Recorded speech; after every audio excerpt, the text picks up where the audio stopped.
Okay mga boss, ito pala yung pronsya ko na ni-static ko dati. Ngayon, lagyan na natin ng play, pinanctional na natin. Tingnan nyo mga boss yung play niyan, ayan, half inch. At kung paano ko to ginawa, tara papakita ko sa inyo mga boss. Ito pala yung motor ko mga boss. Ito nilagay ko muna dito mga boss yung front shock mga boss. Kasi titingnan ko kung tatama yung telescopic niya do sa ECU or computer box. Ito mga boss yung fork oil na gagamitin ko. Ito yung gagamitin natin sa front shock natin mga boss. Dito mga boss, kinukuha ko na isang front shock, kinakalas na natin yung gulong at gagawin na natin para maipakita ko na sa inyo kung paano nga to ginawa. Ito pala mga boss, ginawa ko to kasi para mag-lowered pa to. Para bumaba yung harap natin. Tsaka syempre yung tindig na din mga boss.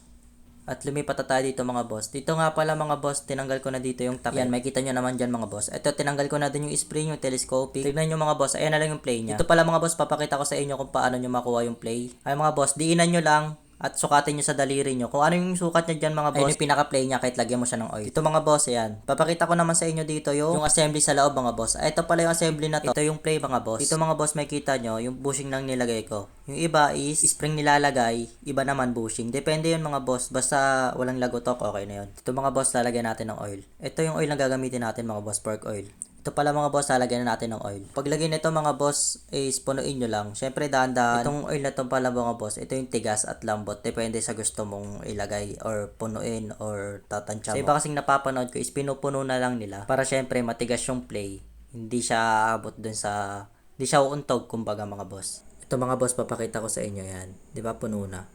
Punuin nyo lang yung mga boss. Kasi pinuno ko yan para hindi siya tumama doon, hindi siya lumagotok doon sa may assembly niya na play doon sa may baba. Ang mahirap lang dito mga boss, yung pagbalik nyo ng takip. Ito kasi, iba to sa may stock. Ang front shock na to pala mga boss is pang wave. Pati yung telescopic ko, pang wave na rin yan. Ang diskarte dito mga boss, maghanap kayo ng kasama, untog nyo lang doon sa may kahit anong kahoy or pader. Katulad doon sa video. Tapos iikot nyo lang yung telescopic. Pag naikot nyo naman yan ng konti mga boss, maglalak na yan. Katulad nito, nilak ko na ng Allen wrench at piniplay ko na siya yung mga boss, diba? Ito, goods naman siya.